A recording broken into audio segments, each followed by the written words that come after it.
Afternoon to all of you. And in the fourth and the last panel discussion session of today, I, Professor P.K. Naik, Pro Vice Chancellor, Dr. C.V. Raman University, welcomes you all the panelists of the last session.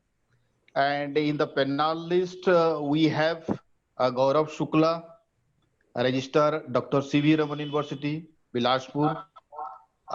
We have Supriya AP, Principal, Delhi Public School, Dhamtari, and we have Dr. Mansi Agarwal, Founder, Director, Scottish Early Years, Delhi, and we have BN Kumar, Chairperson, Gandhip Vidya Mandir, Raipur, and from Elites Group, we have Abhishek to coordinate us. Dear friends, Abhishek has already told to you that the discussion point of today, discussion topic of the today. But before discussion, let's highlight some glimpse of the national education policy on school education, especially with reference to school education. Now, friends, you everybody knows that now there is a drastic change in the structure, in the curriculum, and in the on the teachers' appointment also, and more facilities are available for the students in new education policy. Maybe it school level or maybe it higher education level. That's everybody you knows. Here, I want to share some major changes which occurs in the school levels. So how it is feasible, how we execute, or how our students and our teachers, our administrators, and the authorities they cope up with the situation and carry forward the works in progress. Among them, the when you talk about the structural changes, now national education policy talk about the 5+3+3+4 structure instead of the 10+2 structure previously, which was introduced. Beside this, the another major changes what I observe is that now national education policy is talking about the holistic, integrated, enjoyable, and engaging curriculum. Now, he included the four important words when in the curriculum. It should be holistic, integrated, enjoyable, and engaging curriculum. Another changes which I found the major changes which in your since long time we are acquainting with the process, we are acquainting with the system. That was instead of the selection or the choice of the stream like arts, commerce, science, now there is a free choice, flexibility in the choice of the course in 11th and the 12th category in standard, 11th and the 12th standard. There is a flexibility in choice, which is totally the new things in the school level also. So what about how we can select our futures, in which area we move, what should be the that is the major core area of our education. A lot of question is there also. So some good points are there and some discussing points are there. So to say, if you can see or if you can look after the enter policy, if you gone through the enter policy so far as the school level is concerned, now we found change in every aspect. We found change in every aspect, and one most important thing is that the new educational policy given much more emphasis, and we can say in one sentence, it is student centric. We can say it is student centric. So before going to the depth in detailed discussion on the topics, today's topic, school to higher education, learner transition, building progressive and innovative future of the students. we want to know the opening remarks of our panelist. So in this series, first of all, I would like to learn the opening remarks from the Gaurav Shukla. Yes, please. So hand it over to Gaurav Shukla, please. Thank you, Professor Nayak sir, and good afternoon to all the panelists and the attendees of today's School Education Summit. Yes, it's very important that school to higher education learn and transition, building progressive and innovative future of students. As we all know that the society relies on the education of the people to take itself forward. And it is very important that for the development of the society, that education's development is very important for the society. Now, the education systems are facing diverse challenges right now worldwide. Right now is a pandemic is one of the biggest challenge we are facing, though I think it's only for the time being. Maybe in the next 4 or 5 months, it may the vaccine will come up and will fight this pandemic to us.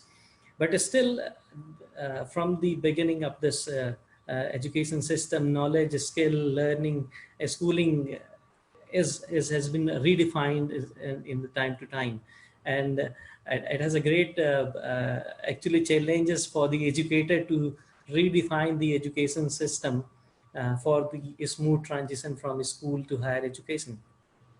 If we go to the ancient world, we see that there is in India there's a Gurukul Parampara, and once the child born, and then the family members are their initial teachers, and where they learn traditional knowledge and the etiquettes of the society From there, they go to the school, and in the school they learn the fundamental things, and so on from the middle school to the high school and higher secondary school, the expertise they choose, and in higher education they go for the expertise on to their subject. This whole thing is being done for the one reason, I believe, and it is to earn something and to run their life. This whole phenomena is done. Though it is important that to learn the subject, they learn and take the knowledge, but the initial thing is to stand yourself in the society and make your name and earn and run your family. So that's how the things has gone. So it is very important linkages between the primary school to middle school to high school, and high school to higher secondary, and higher secondary to the higher education. It is very important. The transition is very important. It should be a smooth transition, and it should be what higher education and what is present scenario wants. It should be linked to that. What technologies we are using. And it has been changed time to time. The courses has been changed, syllabus has been changed, the systems has been changed. So I believe that's very important, and it's very important that the transition should be smoother and as per the demand of the current scenario, it should happen. So thank you, Gaurav Shukla. And now I want to switch over the Supriya AP. What's your remark regarding the new education policy with special reference to the school education? Are you hearing me? Supriya, are you hearing me? Hello? Yeah, ma'am, you have to put on your mic. Am I audible now? Yeah, you are audible. I'm audible. Supriya? I'm audible? Yeah. There is but echo is there. Echo is there. Hello? Echoing is there. Supriya ma'am, you are audible, but make the system to be stable so that your voice will not be echoed. Give me 2 minutes, sir. Sure. Okay. Then it is better. We can utilize the time, and we can switch over to Manshi Agarwal. So we want to know your opinions, your opening remarks regarding the new education policy. Yes, switch over to Mansi madam. Hello, everyone. Thank you so much, Mr. Nayak. I think it's a step towards the future. I think it's very futuristic thinking. And as much as thankfully, I've had the opportunity, I'm much younger to all the esteemed speakers here. And I've had the opportunity to be educated in our country also and abroad also. And even within abroad, I've had my education in the US also and in Australia also. So when I compare the education systems, I think the new education policy is certainly a step towards futuristic education, because I think that advancement is very, very much necessary, especially with the kind of experiential learning they plan to bring in with the NEP. The Anganwadi programs will become mandatory. So early education will be focused, early childhood education. We all know how important it is in the formative years of any student, any individual. So right now, a lot of, I think majority of the country where they are struggling for basic education, basic school education, they're not able to focus on early childhood.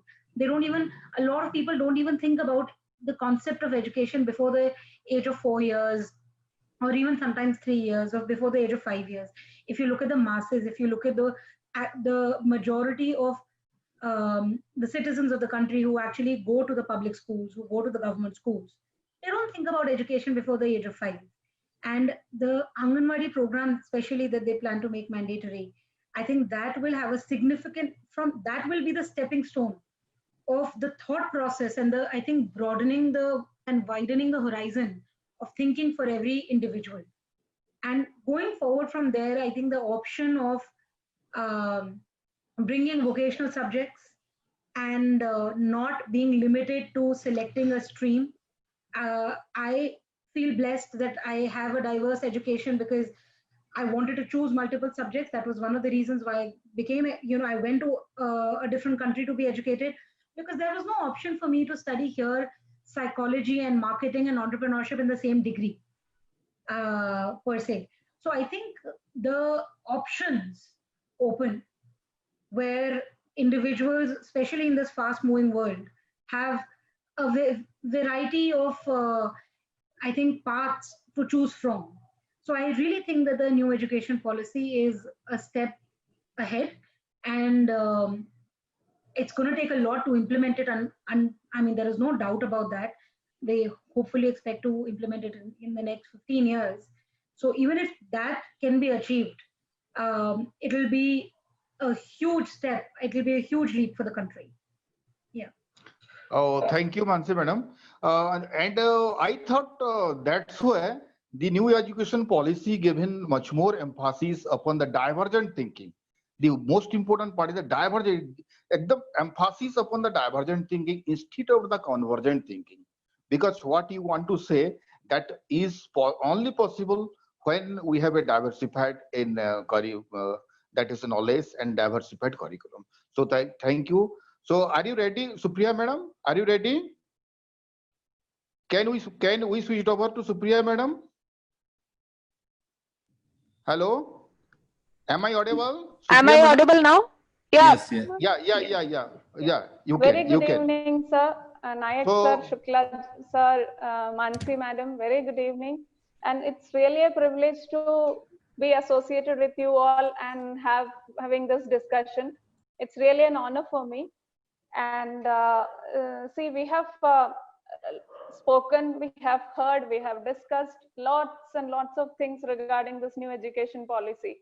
And everybody, most of the people in India, they were waiting for this one.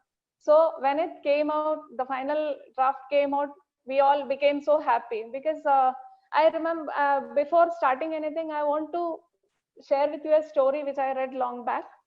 It was like, it was the story of a 6-year-old. He was settled abroad, and the parents, unfortunately or fortunately, they wanted to shift to India.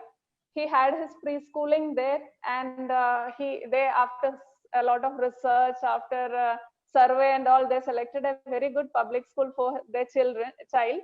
And then he was so excited to start his schooling over there. The first day after the formal introduction and all, the teacher said, let us draw a house. Okay, so the very next moment the child started taking out a maybe his drawing book or pencil or whatever. He tried to do that. So he heard a voice, stop. So he was alarmed. What is happening? So then he waited for the instruction. The teacher instructed, wait for my instructions. This was the statement given by the teacher. Then he then he understood something. This is not the kind of education what I got. This is not the kind of school where I was studying. And then he came to this. He understood that's something I have to follow the instruction of the teacher. Then she said, take out your book, take out your pencil, then let us draw this one, a square, then over that a triangle. So the instructions kept on, the boy started receiving the instruction. And then what happened, he was also, I think we also must have, maybe suppose if I ask anyone, maybe a student, if I ask to draw a house, this must be the kind of house they will be drawing. This is what the programming what we have got, isn't it? So this here when the this kind of instruction, teacher-centered education system was prevailing, definitely whatever we wanted to what kind of evolution the child should have got, what kind of preparation the child should have got for facing the future, he must not have got, because it was all revolving around a particular person. And whereas teaching is also a profession by chance to most of the people in the country. So these all things which were alarming are addressed in the new education policy, and it's a very welcoming step for the future of India. And the other day I was reading one article where I learned that India's higher education system is the world's third largest in terms of students. But are we keeping that standard when we are talking that it is the third largest? Are we having that standard? It is a big question mark. So these all things, we being the educationists, so many things are in our hands. The other day in another webinar, there was a question, somebody raised this question that is it possible to implement these things in that same spirit or same wavelength what was proposed by what was there in this policy? Is it possible or not? So this question was raised because they were thinking about this CCE, what was there few years back, where more of teacher was converted into be a facilitator, and more of student-centered learning started happening, but unfortunately it was stopped. So these educators had this feeling whether that same plight is going to happen here also. So that time, after this question, there was the answer was, if suppose so many principals were attending this that webinar, they said if suppose 1,000 of these principals start thinking, and the proper implementation of this is happening from their end, definitely that we can change that 1,000 schools. That 1,000 school is representing a very big part of the society. So this is I am very happy that we can also become a part of this revolution, and hope so these kind of discussions and interactions will definitely help us to understand this new education policy in a better way, and then we'll be able to do something better to our society.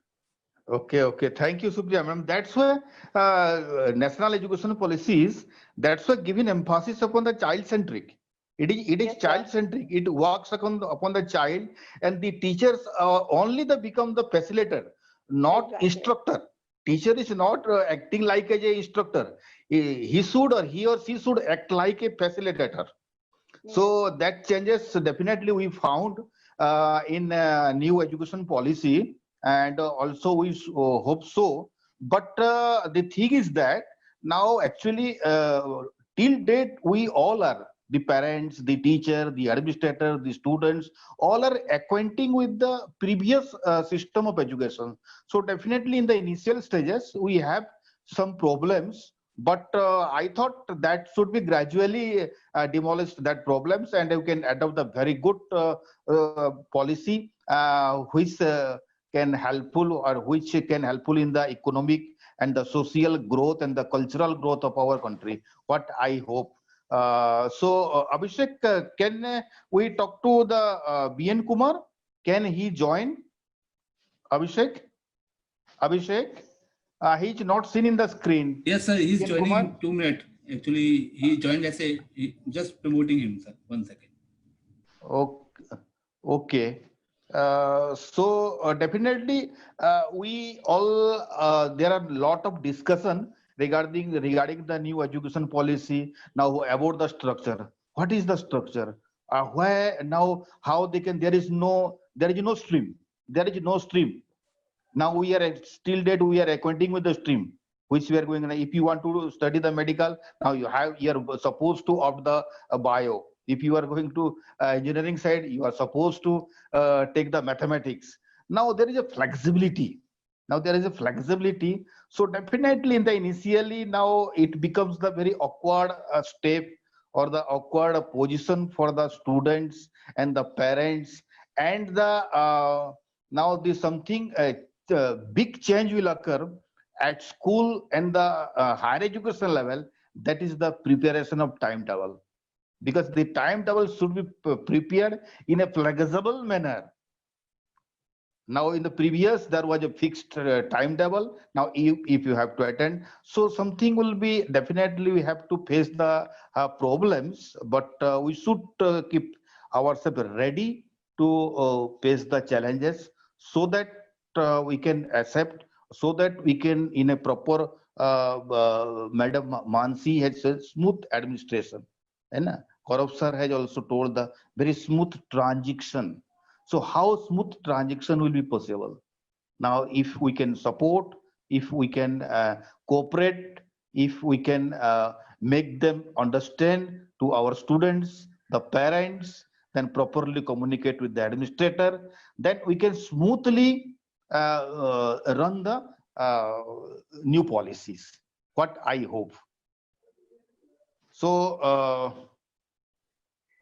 hello. So can you proceed? Hello? Hello? Yes, you're audible. Yes. So can you proceed? Yes, sir. You are, sir, audible, sir. You can proceed. Yes, yes. Okay. Yeah, we are waiting BN Kumar, or whenever he comes, then we can welcome him and join with our discussion. Axel, let's continue our discussion. Once the Oh, sir will okay, join, okay. will involve him in our discussion. Okay, So okay. I think we should not So, waste time. okay. So the thing is that there are a lot of queries, there are a lot of questions whenever we talk about the national education policy, because earlierly I have told that now we can find changes in everywhere. So far as the structure is concerned, curriculum is concerned, methods of teaching is concerned, appointment of teacher is concerned, and the student is also concerned, and so far as the assessment process is also concerned, everywhere you found the changes. And now the education policy now talking about the innovation,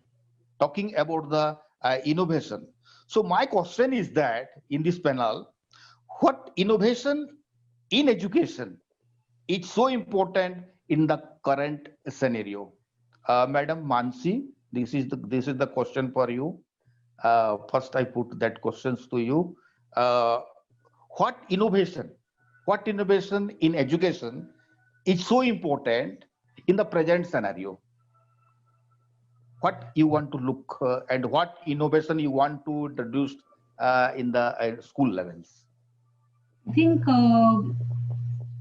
it might sound very cliched, but digital innovation, which was already on its way, as we all know, in universities and schools and colleges everywhere, slowly, gradually, we were shifting towards a digital platform. But it has been accelerated during the coronavirus pandemic. From the past, if you look at the past 5 years, past 10 years, a lot has changed. And that has thankfully contributed, that innovation contributed in a big way when the pandemic hit. Because at least the education did not come to a full stop. It did not come to a halt. We were able to continue that. So I think that the digital innovation for delivering the actual aim of the new education policy is very important. Okay. The other part, I don't know whether I'll call it innovation or not, but I think the first and foremost thing that will be required from the entire 130 crore citizens of the country will be a change in mindset. So an openness, so that if the government, if the education system is offering multiple fields, then the students are actually able to avail it. So if they're, deciding to offer, for example, music as a subject, but if parents don't become open-minded, that if my child is actually good in music, let them pursue it, then there is no point of that offering also. So the first and foremost thing that is required is open-mindedness, I think. Secondly, I think we have to come up with a more innovative way of teacher training, because there is already, with the current education system, a lack of trained teachers, competent teachers. So I think we have to look at research and development in the field of teacher training, how we can innovatively deliver that and ensure that for all the subjects and all the fields that we plan to offer to students in the future, there are competent teachers. So, and then of course, I think these will be the first few stepping stones of moving towards innovation. So these are, I think, the most important things that we need to focus on. Delivery method of the education, teacher training. So Yeah. who will deliver, instructors, facilitators, whatever we call them. Eventually, they will be the ones guiding in a classroom, guiding the students in a classroom or creating a path. And we all know how important there is a requirement of good teachers, what kind of impact our teachers have had on us. So it's very important that the teachers in the classroom are also open-minded. So mental training, I think, psychological training, and then of course the subject training. So academic training of what is going to happen, what has to be taught, the way it has to be taught. Ms. Supriya gave a very good example, and the story of how somebody came from another country and the child was realized that it's not all about openness of mind. I have to follow instructions. So even the teachers who are being brought up in this generation, they have to understand that I have to let the child do wherever their mind takes them. It is not just about implementing what I feel is right. So innovation in terms of delivery, I think of the subject has to be there. I think that's most important. Unless we have the right way of delivering what we want to teach, we cannot expect the students to learn. Yeah. Definitely. That's why I thought, now there is also in the year 2015, now the NCT has changed the structure of teachers training from 1 year to 2 years with an intention that to improve the quality in teachers training. But again, that has been redecided, restructuring in the national policy in education and giving emphasis upon the 4-year integrated B.Ed. So if somebody want to become a teacher, then he make his mind ready from the very beginning. So I think that can fulfill you the demands, and by doing this, and to 2030 till all the teachers should be from the 4-year integrated courses, and they have already set their mind, and they can deliver the that is lectures in very smooth way. The problem is that, madam, what I found that now the teachers, those who are having the training, now they are unable to connect the teachers, students, and the subject, the content matter. Now there is no coordinations between the three things. And whenever the coordinations will occur in the classroom, maybe it may be in the physical or it may be in online mode, and whenever it is connected, then we can achieve our goals. So I Yes, think so there I is a agree with part you. in the new education policy. So we can discuss about that. Now the question is that everybody or the every educationist, now they are saying that now the gross enrollment ratio of the higher education is 15%, 10%, 16%. But gradually, if you can see, now it is 26%, 26%. 26 point, yeah, 26% now in the year 2018. But it is very minimum, not so good standard, not so good. But the intention of the government is that now it should be increased, and decided that through new education policy, now the government hope that now we can increase from 26% to the 50%. So how it is possible? Now the question to the Gaurav Shukla sir, what you want to say? That how what steps should be taken, that or what we want to do in your institution, that you can increase the gross enrollment ratio from towards the 50%. I think this is the best part of new education policy, is that to increase the gross enrollment ratio of the country. I think this is the best part. Right now, as you have said already, it's only a 26%. And if I talk about the Chhattisgarh perspective, I take the Chhattisgarh into the perspective, it's only 18% in the higher education gross enrollment ratio is, whereas in the school education system, it is a 97%. I'm giving some of the data. I would like to give the data that in Chhattisgarh, I would take the example of the Chhattisgarh, why the gross enrollment ratio is very low. Total school in Chhattisgarh is around 48,000. That is total school. In that 48,000, if I talk number of the primary school is 30,000. Middle school we have 13,000, and around 2,000 we have high school, and higher secondary we have 2,000.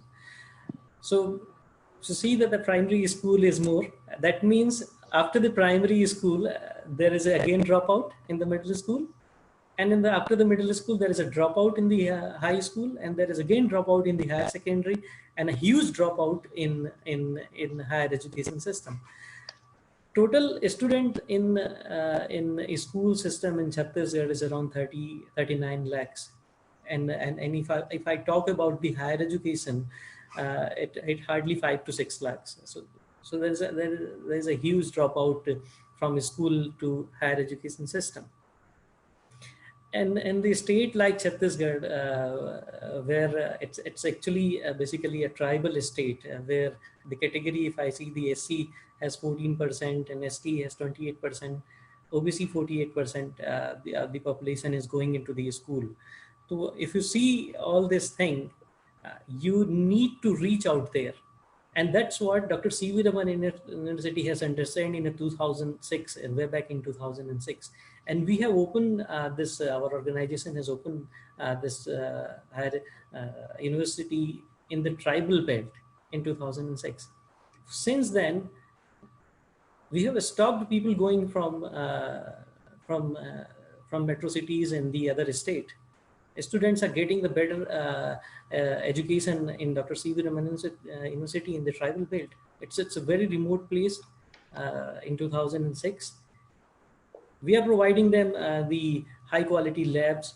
We have huge library, more than 75,000 books. We have our own radio stations where the cultural activity is being done. The local society people, they come and they record they know they are based in whether it's a folk song or towards their culture. We have very good placement facility also. These all the things are very important to increase the gross enrollment ratio.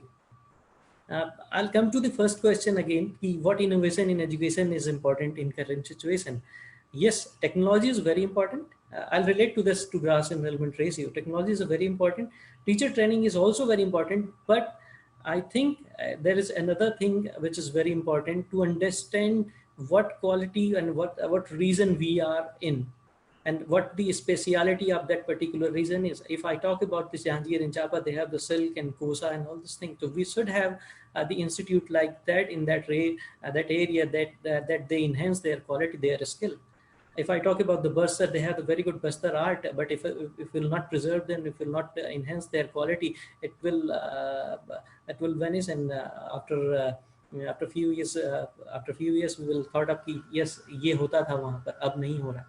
So that's the thing is important. Ki what local area is required, and that's what we are thinking about.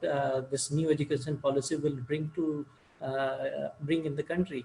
They have taken the target till 2030. There will be a university in every single district.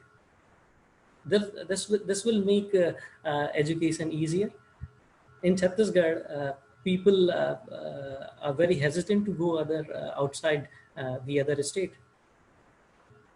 So it is very important कि अगर student नहीं पहुंच रहा है तो वहां पर institute पहुंच जाए स्टूडेंट के पास और उसको हायर एजुकेशन वो दे.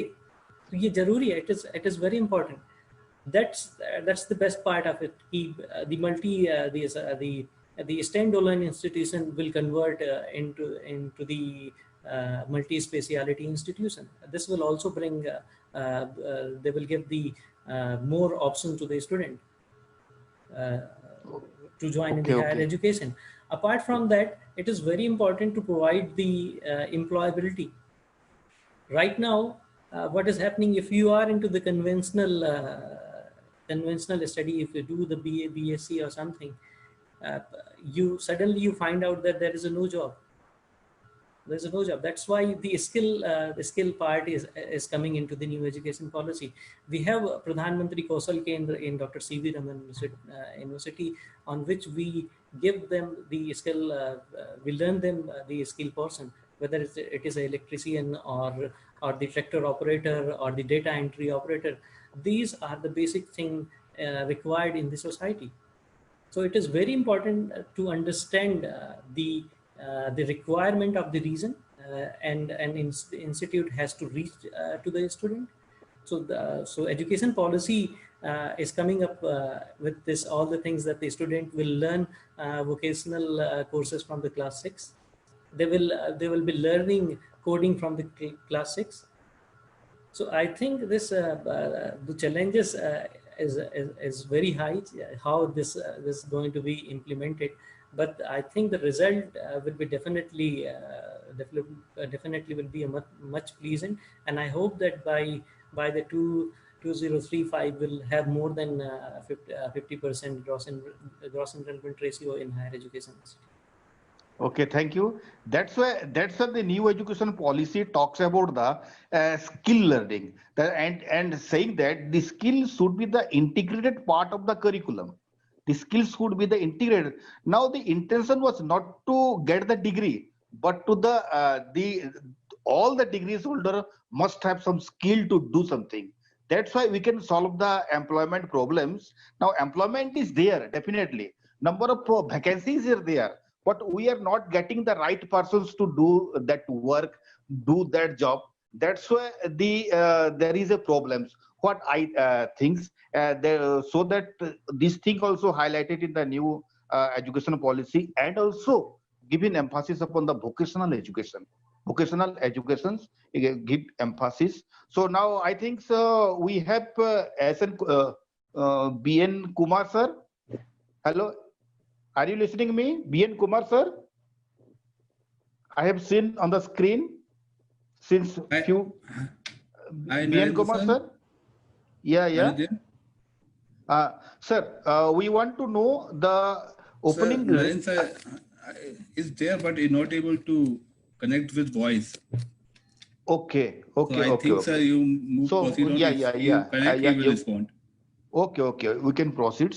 So this is the another most important part. So this is the path. By following that, we can increase the gross enrollment ratio, and we can achieve the target in 2035. I would like to just add one thing. Yeah, madam. I think along with accessibility, as Mr. Shukla mentioned, that take the university to the student if the student cannot reach the university, and offering all the subjects. Another major thing that is required is awareness. So we are providing all of this, we do all of this, but then creating awareness that one, we are providing it, and where you can reach by enrolling yourself, by being academically qualified, by being skill based, where you can reach. I think that creating that awareness, special awareness programs also need to be there, which are focused on creating awareness to increase enrollment. So that we can reach definitely. Every individual, every house, we can reach to the students who drop out. As you know, Mr. Shukla mentioned, the differential in the number from primary to senior secondary is huge, and it is only because the students drop out. So in ensuring that very early on we start making them aware of what can happen towards the positive if you continue to study and you don't drop out, you continue with your enrollment, and what will happen, what are the negatives of what happens when you drop out. There should be special awareness programs dedicated towards increasing enrollment, not just of course creating universities, offering vocational subjects, different streams. All of that is going to help, but specifically to increase enrollment, there should be awareness programs. Absolutely, and I think absolutely. this should start from school level. When NEP says that it is the vocational training will start from 6th standard, it should be this counseling and awareness program should also be a part of this curriculum, where trained counselors should be there who will be explaining the children along with their parents. So that unnecessary, because when we think about the degrees, we have seen so many if triple post graduation is not a rare thing in Chhattisgarh. So many people have got these many degrees, then they get the degrees. Maybe this throughout the year working is not required. They will be getting this degree, they'll be able to appear for the examination towards the if they prepare towards the end of the session also. But they do not understand why they are getting this one. Even we have engineers with so many schools, we can see engineers after getting this degree, they switch to teaching field. And when they are asking why they are doing this, after pursuing engineering, why they are here, they'll say very confidently that it is their passion. Then why did they go for engineering? So this kind of awareness is not there among the children. They do, maybe they are working after as per the instruction from the parents. So definitely, as madam said, in the society level, for the students, we should definitely start with the school. Along with that, and for the parents also, this kind of awareness programs must be definitely there. One thing I would like to add on it. That's where the higher education institute's role is very important. They must connect to the school level, and they must do the counseling at the school level. What we have organized so many project competition in our school, and more than 100 schools have participated, and we have encouraged them to meet the science model and the startups. Even we have started this farmers training in our university, which connects to the society very well. Apart from that, we have organized the Pustak Yatra last year. As we all know that that's the disadvantage of this digital thing or the technology, is that the people are nowadays away from the books, and we have this yatra has gone to the 11 districts, more than 100 schools, and we have found that actually student wants to learn, and actually we have made them to come to the library, and we have made them to read the books.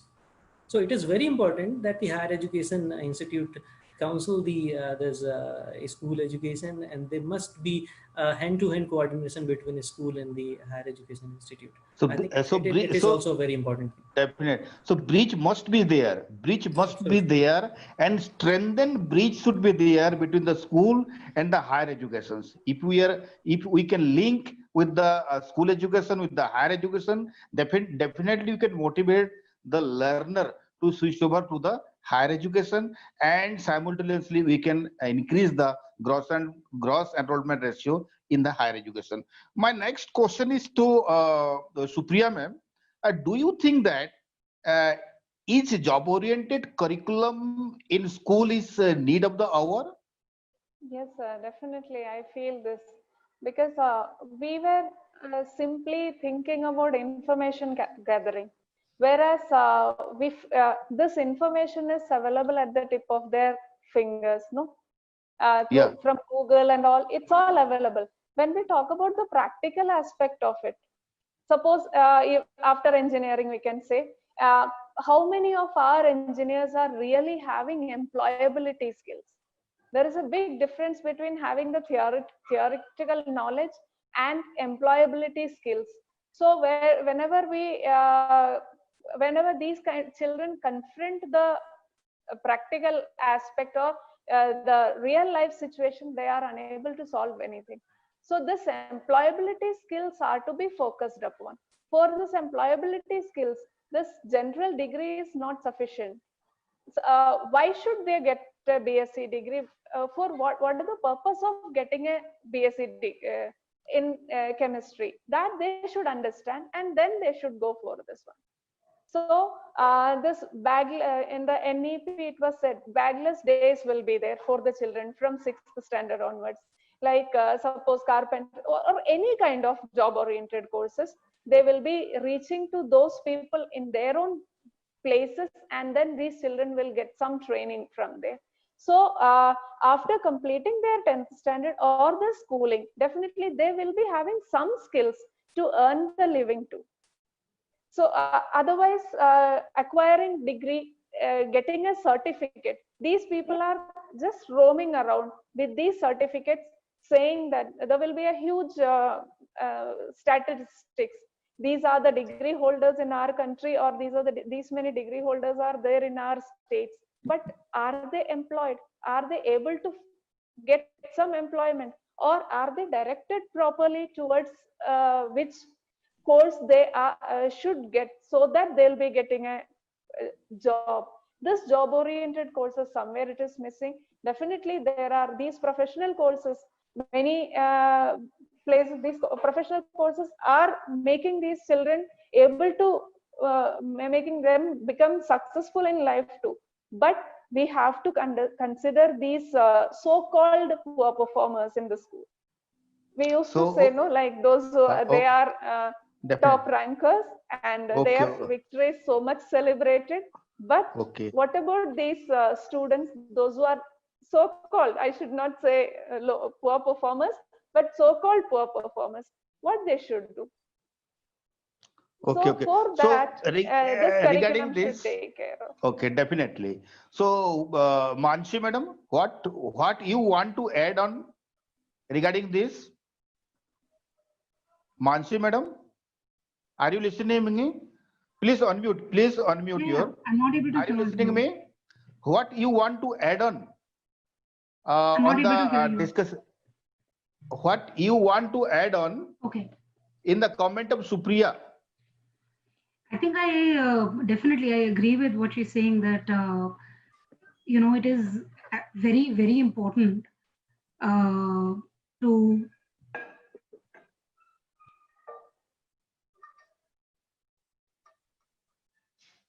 Hello. I think, sir, he lost the connection. Okay. So can I pass now? The subsequent question is that next to the Gaurav Shukla sir. Hello. Now, yes. Please unmute. Please unmute. So now, thing is that now the need of the industry is changing day by day. If you can tie up with the industry collaboration, higher education, the industry collaboration, and then demand is frequently changes from the time to time. So in this situation, how can we prepare the students for the future job? So what do you want to say regarding this? The world is changing, and it's changing every day. The technology is changing, and living standards are changing. Everything is changing. Technology is basically all the things depends upon the industry. So education system must be in line with the industry. What industry wants from the education sector. It should not be like that. We are teaching at the conventional courses to the student. Actually, it should be like that. What actually industry want? What kind of a requirement we have in the all kinds of sectors, and it should be the courses should be aligned with the requirement. Then only the student future will be the safe, and they will get the job. Otherwise, unskilled student will never going to get the job. They will remain unemployed. So it is very important that the education system must follow what is actually corporate system needs, and what are the industry's requirement are. And we have to be updated in every year, that the systems are changing, and it is changing very fast. Now we are into the 5G in India, whereas the world has gone to the 7G, 8G. So we can think that everything is changing. So we have to be updated. Our course curriculum should be updated. Our faculty is to be updated, and the system is to be like that. It should be more towards the practical basis rather than the theoretical basis. Theoretical basis, absolutely. The student must get the practical exposure from the industry as well, so that they can be ready, industry ready, actually, I should say.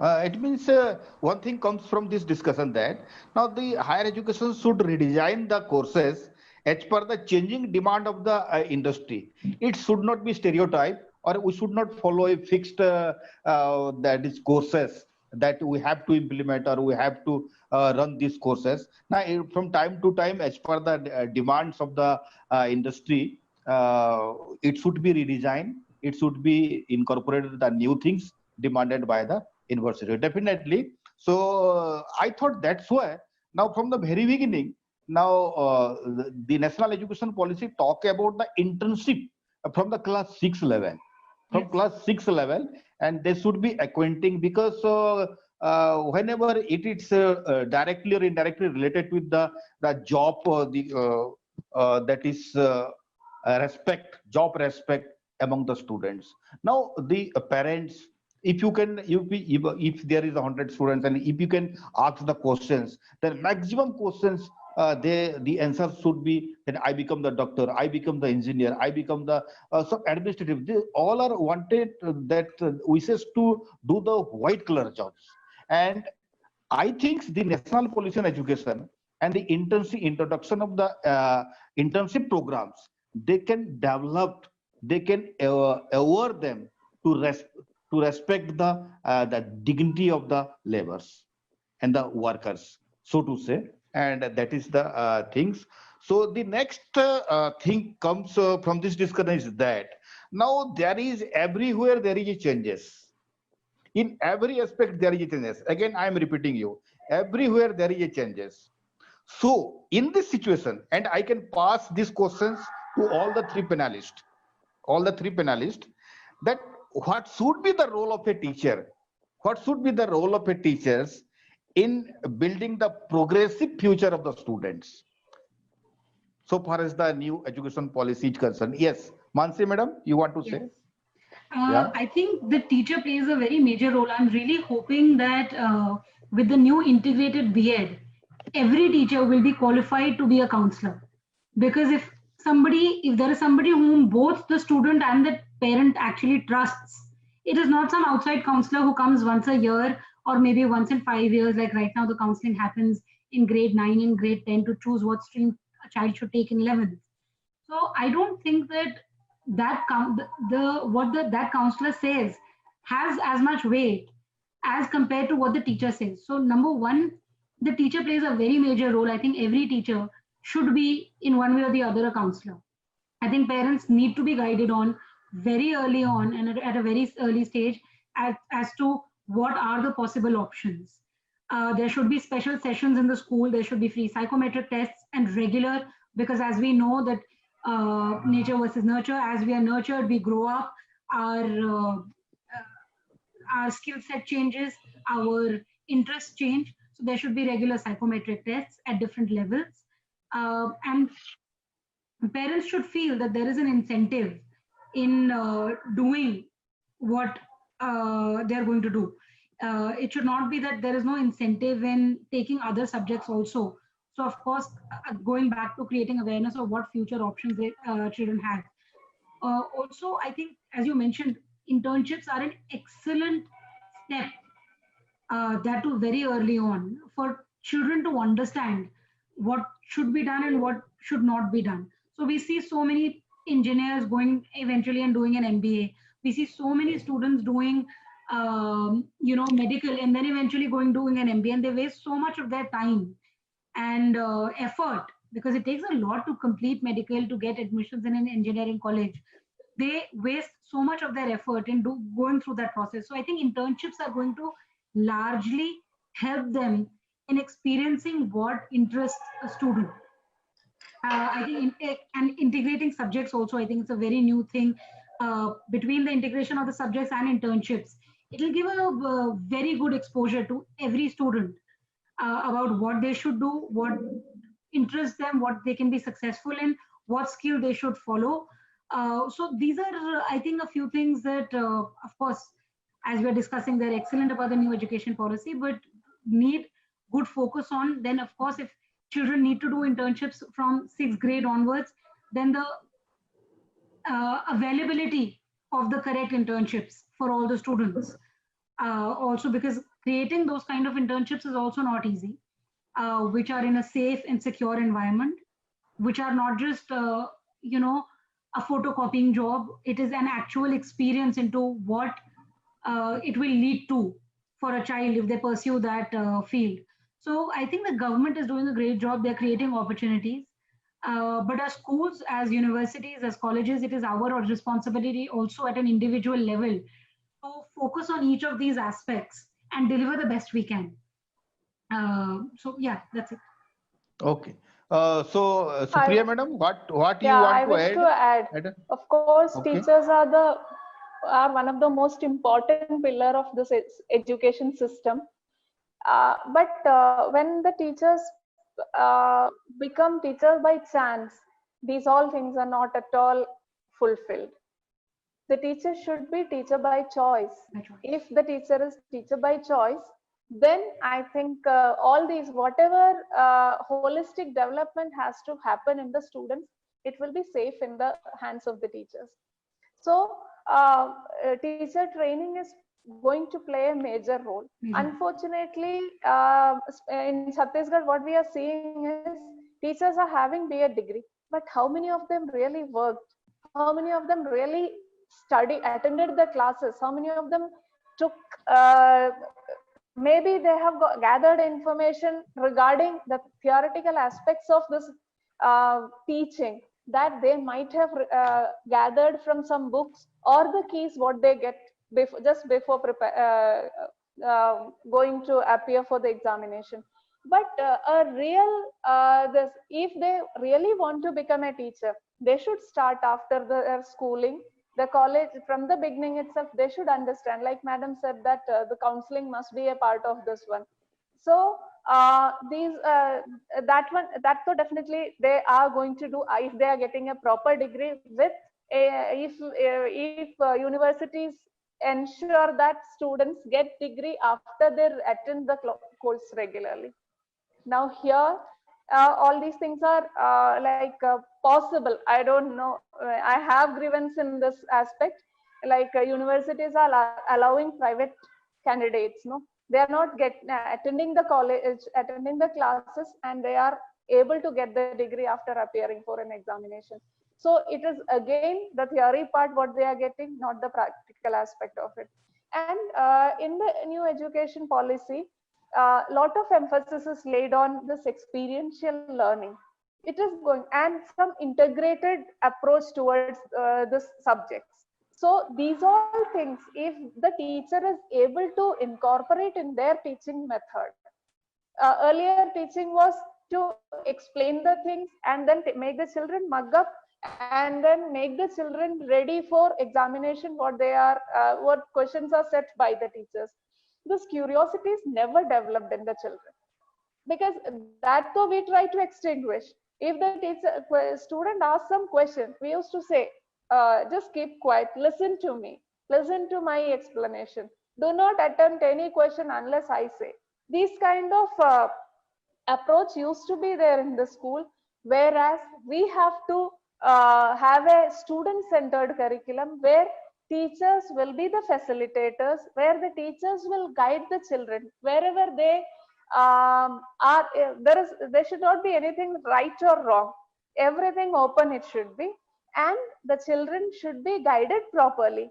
If they one suppose everything student has to understand, everything the student must get after learning by doing, that is also not possible. There are learned people like teachers who will be able to guide, give something to the children, and the teacher should be efficient enough to do this one. So they should this experiential learning, integrated curriculum. So there is multifaceted approach to this one, and this art inclusion in the education. So this is all focusing on students' individuality. How, suppose student want to understand this particular concept, when art is included in that, student is able to do it, means we have to go for it. If some experientially after doing some experiments, if the children are able to get it, the children should have freedom to do it. Definitely, And definitely. so these all things, if it is incorporated in our teaching methods by the teachers, it will be like it will be our dream is going to come true. But for that, the implementation of these the policies in new education, this one, it should be done in a very effective way.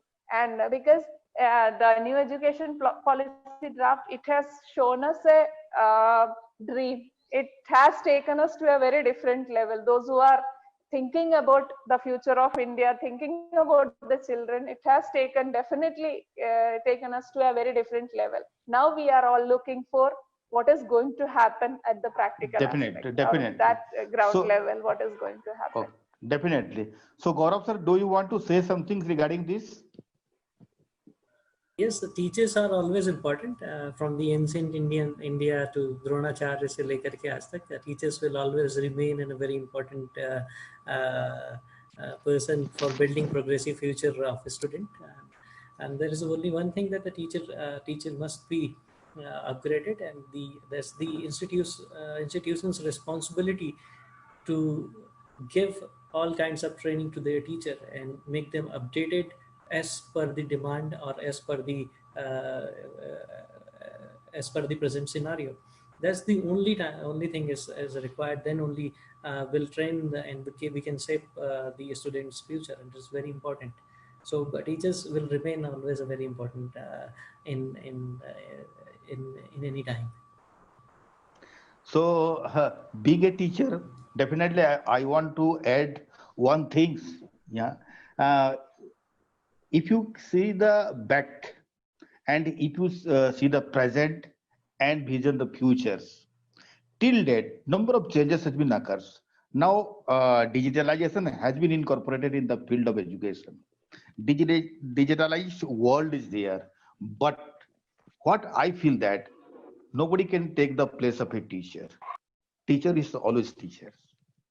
Definitely, he can smoothen the process, sharpen the process by adopting or by using technology in the field of education.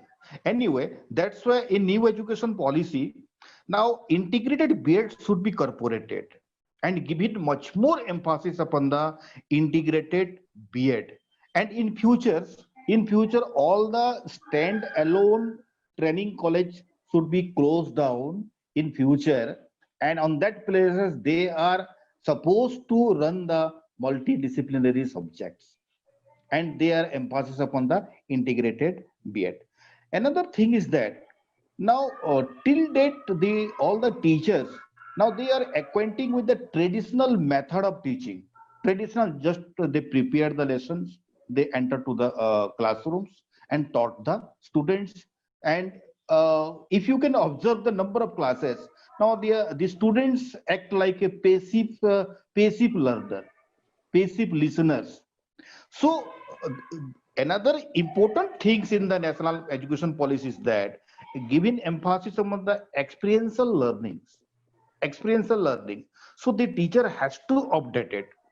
The teacher has to change the methodology to taught the subject, and also less importance upon the theoretical content part, conceptual part, instead of the practical aspects. So whatever he learn, the student must able to apply these things, strengthening the application part, so that I can use in the societies, I can use everywhere what I learn. Now the problem is that till the so far as the present education system which concerns, now we are running behind the degrees. That's where there is a problem in the employability. Now that can be solved in the new education policy, what I thought.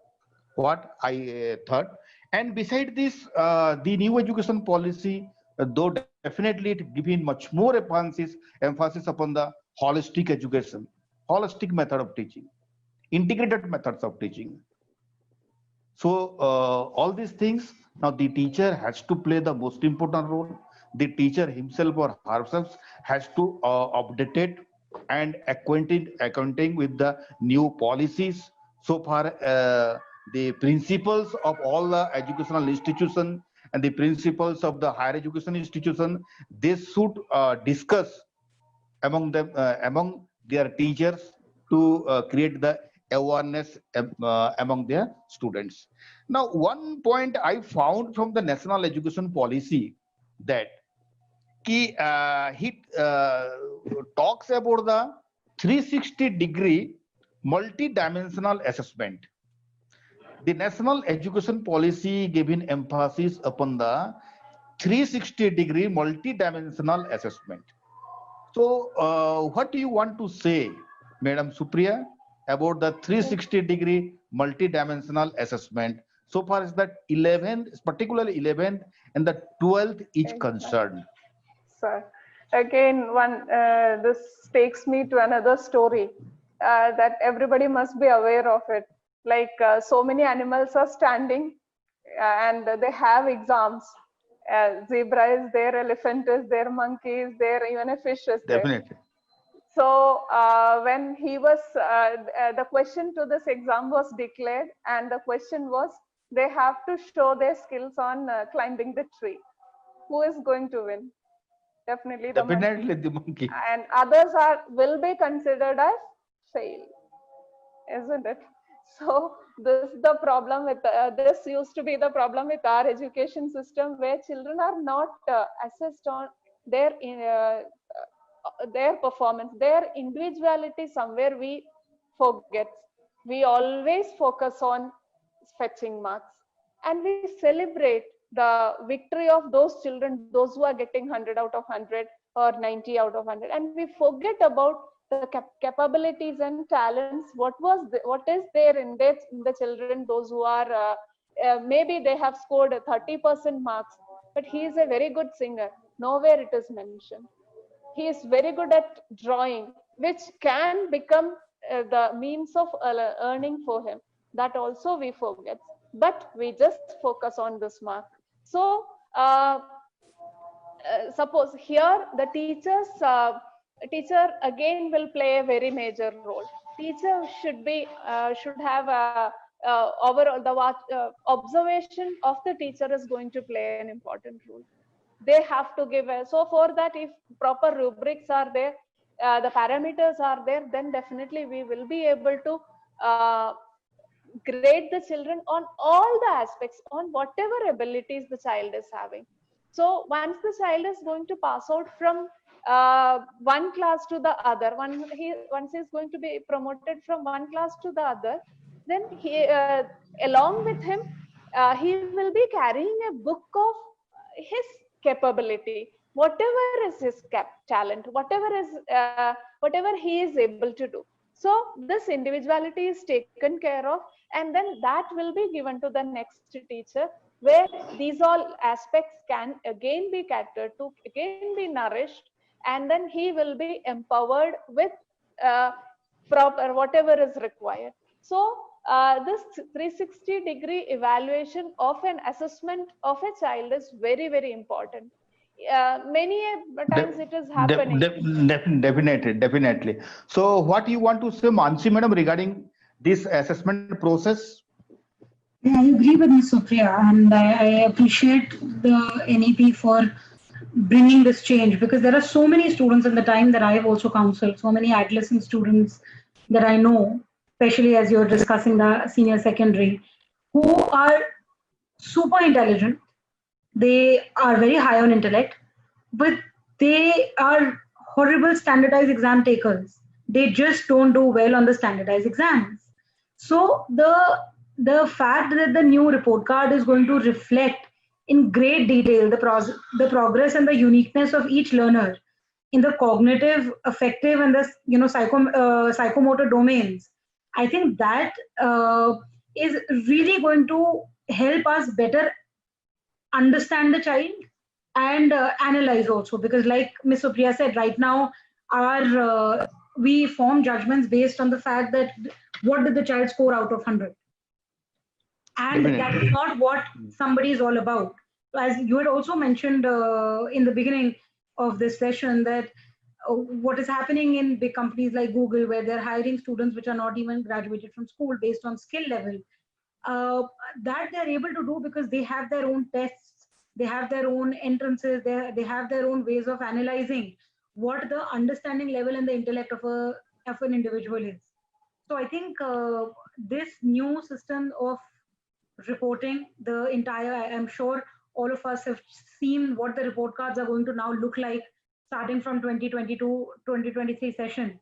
They're going to look very different. The scholastic areas, post-scholastic areas. So if you look at one sample, report card of what they're recommending, it's very comprehensive to understand the student, and it definitely analyzes all aspects of intelligence, not just academic. So Definitely. I'm all in for it. Okay. So my question is that now, though Gaurav sir is in the higher education, so whenever the student switched over from the school level to the higher education for getting admission, now we found that maximum students, they secure 10 to 10 CGPA. Maximum, the number is more.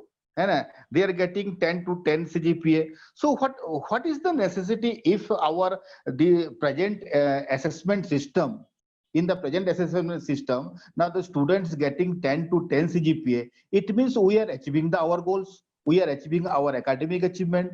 Then why we are talking about the 360 degree of assessment is better than the present system of assessment? Regarding this, Gaurav sir, what you want to say? I think it's a very very good thing that the NEP is bringing the 360 degree about the 360 degree holistic report card. The actually a school or the organization, this education is has to, it's not only limited to the teaching or the bookish thing. It has also a very I think important role to enhance their quality on whatever the skill that a particular student is having, and they are good in it. So I think that is why sometimes you see that the people get the 100 out of the 100 mark, but they don't possess any kind of a skill, and they lose out in a competition exam, and they are no longer competing in the bigger events or in the bigger examinations. So it's a very important to identify each one's the skill and their interest part. So this NEP will bring to that. I believe people, if somebody is very good in sports, so they must recognize as a sports person. If somebody is very good in the culture, they must recognize as in the culture department. If somebody is very good in the research, they must choose. They must be examined in the research as well. So I think. It is very important. Everybody has a different skill. Everybody possesses the different skill. Everybody has a different nature. So I believe this 360-degree part will take most up from the students. This is the old this examination pattern is also one of the reason of dropout. Actually, people fear from their final examinations, and most of the people they left in between at the time of the school.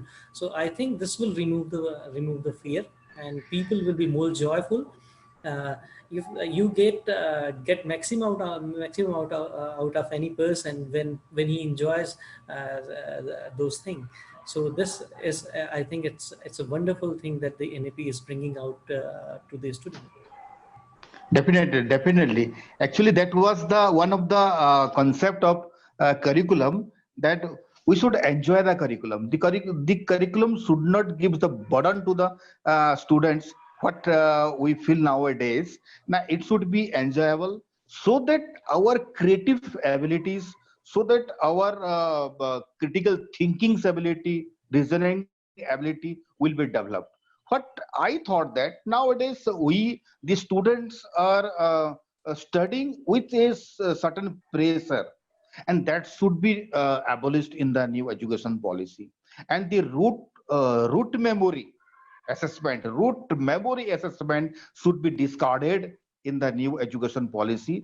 That's why we are in need of the 360-degree of multidimensional assessment, because from the very beginning, when the child entered in the schools, we can start assessment. The teacher start assessment, and we actually, this is the right thing, that we can't assess the student within 3 hours, because we taught the students in 365 days. We are dealing with the student with 365 days, but we assess only in 3 hours. So that is not justifiable. So I thought that the 360-degree multidimensional assessment is very good, and it gives a very good and a wonderful result for the students. So I think we have already discussed the number of points, and very good things are. Yeah. Do you want to say something, Mansi madam?